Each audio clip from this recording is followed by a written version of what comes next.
खबर है भारत पाकिस्तान को लेकर, जहां पर भारत की ओर से एक बड़ा बयान दिया गया है जिसमें रशिया यूक्रेन वॉर का जिक्र जो है वो किया गया है। रूस और यूक्रेन की युद्ध की खास बात यह है कि जब ये शुरू हुआ था तो माना जा रहा था कि एक हफ्ते के अंदर ही यूक्रेन जो है वो रशिया के सामने सरेंडर कर देगा, लेकिन करीब 3 से 4 साल का वक्त होने को आया।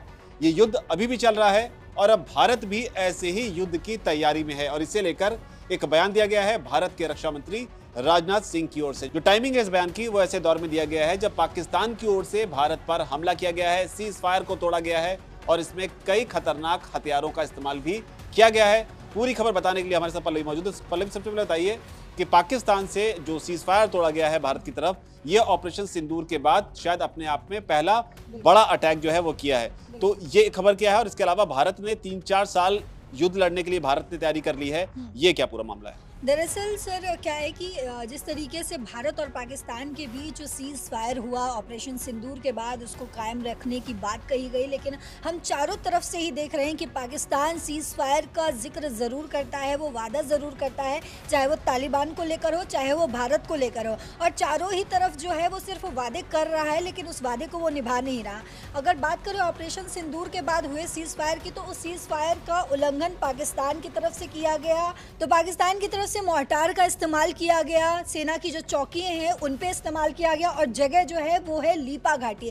तो पाकिस्तान ने ज़रूर हमला करने की कोशिश की सेना पर एक बार फिर से, लेकिन भारत ने मुंहतोड़ जवाब दिया पाकिस्तान को। एक बार फिर से समझ में आ गया होगा पाकिस्तान को कि भारत जो है वो हमेशा, चाहे वो रात के अंधेरे में हो या फिर दिन के उजाले में, हर वक्त तैयार रहता है। अब अगर सर आपने जो जिक्र किया है हमारे रक्षा मंत्री यानी कि भारत के रक्षा मंत्री राजनाथ सिंह ने क्या कहा, तो हम ऑपरेशन सिंदूर के बाद ऐसा बहुत कम ही समय हुआ है, बहुत कम ऐसा दिन हुआ है जब रक्षा मंत्री राजनाथ सिंह जो हैं वो लोगों के सामने नहीं आए हैं, लोगों के बीच नहीं आए हैं, अपने सेना को प्रोत्साहित नहीं किया। वो तमाम तरीके के जो है वो बयान देते लगातार नजर आते हैं। इस बार उन्होंने फिर से कहा है कि सेना के साथ साथ पूरा देश को भी युद्ध के लिए हमेशा तैयार रहना चाहिए। ऐसा युद्ध जो सिर्फ 4 दिन का ना हो बल्कि महीनों या रूस यूक्रेन की तरह कई सालों तक चले। तो उनका कहना साफ है कि अगर रूस यूक्रेन की तरह भी युद्ध हो जाए तो सिर्फ भारत की सेना नहीं बल्कि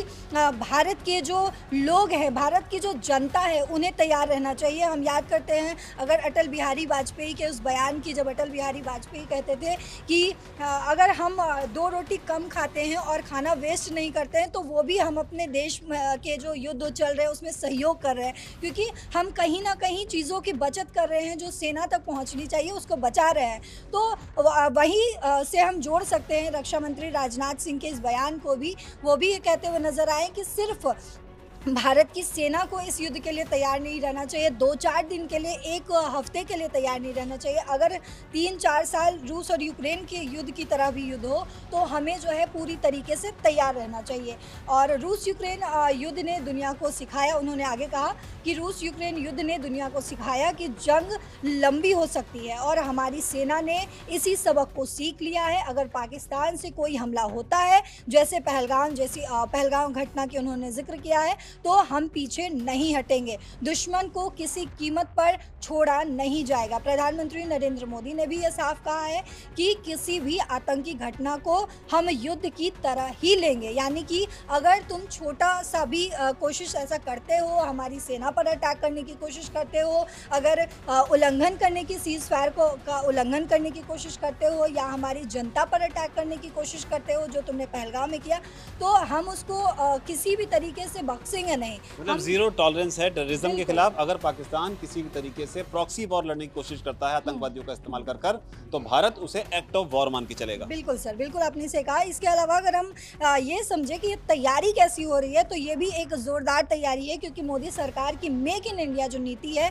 वो कहीं ना कहीं कमाल दिखाता हुआ नजर आ रहा है। कि पहले अगर गोला बारूद सिर्फ जो है वो सरकारी कंपनियों जैसे ऑर्डिनेंस फैक्ट्री बोर्ड में बनाई जाती थी, लेकिन अब प्राइवेट कंपनियां भी जो हैं इसमें शामिल हो चुकी है, शुमार हो चुकी है। अडानी डिफेंस, सोलर इंडस्ट्री, एसएमपीपी और भारत फोर्ज जैसी 20 से ज़्यादा कंपनियां हथियार और गोला बारूद जो है वो बना रही है।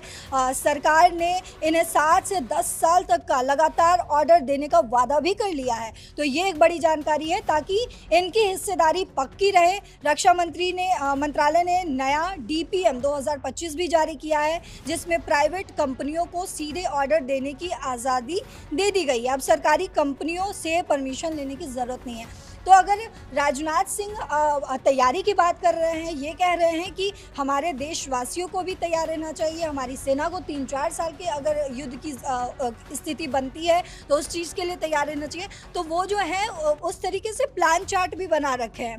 चाहे हम वो गोला बारूद की बात करें, मेक इन इंडिया जो चीज़ें जिस तरीके से पहले सिर्फ सरकारी फैक्ट्रीज़ में गोला बारूद बनती थी, लेकिन अब इसमें प्राइवेट कंपनीज़ भी है, क्योंकि जब प्राइवेट कंपनी जो है वो शामिल होती है तो प्रोडक्शन नंबर ऑफ प्रोडक्शन जो है वो बहुत तेज़ी से बढ़ने लगता है। इसके अलावा गोला बारूद की अगर बात करें तो हमारी सेना 175 तरीके के अलग अलग गोले जो है उसके इस्तेमाल को करती है।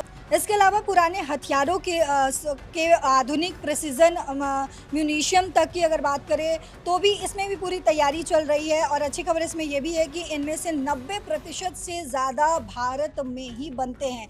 DRDO, डिफेंस, PSU और प्राइवेट सेक्टर मिलकर 134 कैलिबर के गोले तैयार कर रहे हैं। कंपनियों को गोले की शेल्फ लाइफ जो है, मेंटेनेंस जो है और रिपेयर की जिम्मेदारी भी दे दी गई है।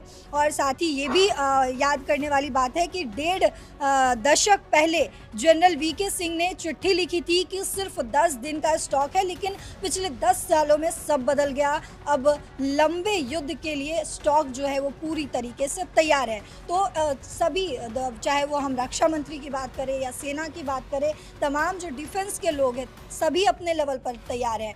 और सिर्फ ये छोटे मोटे युद्ध के लिए नहीं, बल्कि जिस तरीके से हमारे रक्षा मंत्री ने कहा है कि हमें 3-4 साल, और उन्होंने खासकर जिक्र किया है रूस और यूक्रेन युद्ध को लेकर जो 3-4 साल से लगभग चल रहा है। इसमें भी सीज फायर होने की अमेरिका ने और ट्रंप ने पूरी कोशिश की करवाने की, लेकिन वो अभी तक हो नहीं पाया जिस तरीके से। लेकिन हमारे रक्षा मंत्री भारत को ये लगातार कहते हुए नजर आ रहे हैं कि अगर ज़रूरत पड़ी तो हम तैयार रहेंगे।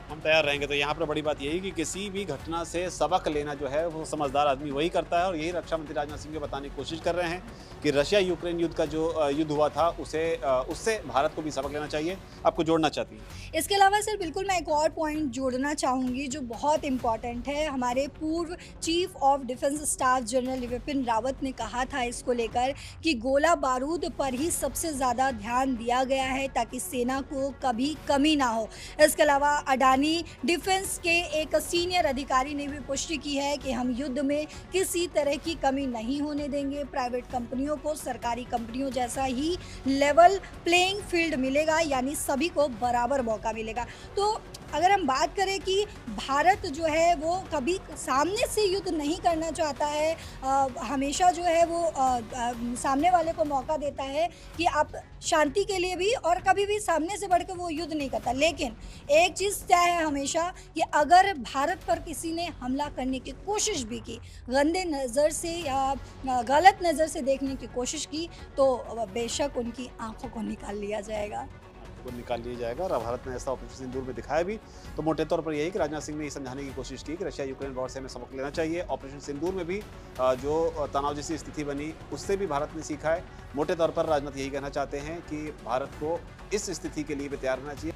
न सिर्फ भारतीय सेना को और उसके अलावा भारत के नागरिकों को भी उनकी जो भी भूमिका है उसमें वो बढ़ चढ़कर हिस्सा लें और खुद को इस सिचुएशन के लिए तैयार रखें कि अगर नौबत आए तो हर हिंदुस्तानी बढ़ चढ़कर अपनी जो भूमिका है वो निभाए। फिलहाल राजनाथ सिंह की इस अपील को आप किस तरीके से देखते हैं, क्योंकि अंतर्राष्ट्रीय स्तर पर जो घटनाक्रम तेजी से बदलते हैं उसमें कब क्या कुछ हो जाए कोई नहीं कह सकता है।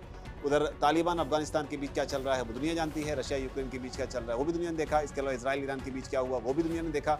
तो इस लिहाज से भारत को ये पता है कि उसके पड़ोस में भी एक दुश्मन देश जो है या कहें एक सांप जो है वो पल रहा है और भारत को इससे सतर्क रहने की ज़रूरत है।